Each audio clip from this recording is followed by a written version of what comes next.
If I'm around someone and I'm getting angry around them, then they're the trigger. They're triggering me to be angry, but the anger is already inside of me.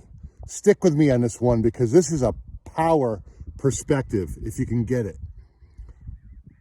I have a saying which is, unless you're poking me with a sharp stick, no one makes me feel anything. And I recall how Wayne Dyer used to say, when you squeeze an orange, what do you get? Orange juice. Why? Because that's what's already inside. And so the reason why this is a power perspective, if I can notice that I'm angry around someone, that they're triggering it, it's like, God, this person pisses me off. I can flip it. And here's where the power is. It's like, wow, I've got anger inside me. Maybe this person is my mirror.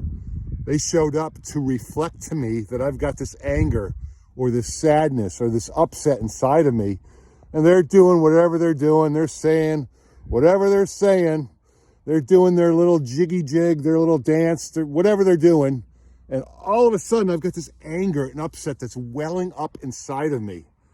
And so the power perspective here is, if I can remember, especially in a heated moment like that, if I can remember, it's like, wow, this person is my mirror. They're reflecting back to me the fact that I've got anger inside of me, or I've got sadness inside of me, or I've got upset. And if I can remember that and use them as a mirror, and I might at that moment say, well, I got to take a time out. I'm triggered here. Let me go get myself centered and grounded, and then I'll come back to you.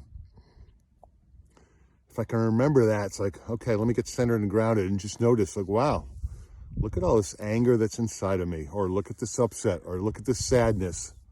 I've got to do my own work. I've got to pay attention to these feelings that are in my body and respect them and embrace them. You know, and this is something I'll do on my own, probably not in front of that person with whom I'm being triggered with at the moment. But this is something for me to bring back home to my meditation practice, my prayer practice, my quiet time, to my psychotherapist, somewhere safe where I can do the work of admitting, acknowledging, identifying these feelings that are in me and begin to respect them, pay attention to them, honor them, say, wow, what is this anger that's inside of me? Where did this come from? What is this sadness that's inside of me? Where does this come from? What is this upset? And so if I can remember that, unless you're poking me with a sharp stick, no one makes me feel anything. And if I can remember that, wow, everybody's my mirror. They're just reflecting back to me what's inside of me. And this is a great opportunity for me to own my own feelings, to own what's inside of me, and to do my own work of healing, identifying and clearing that which is already always inside of me.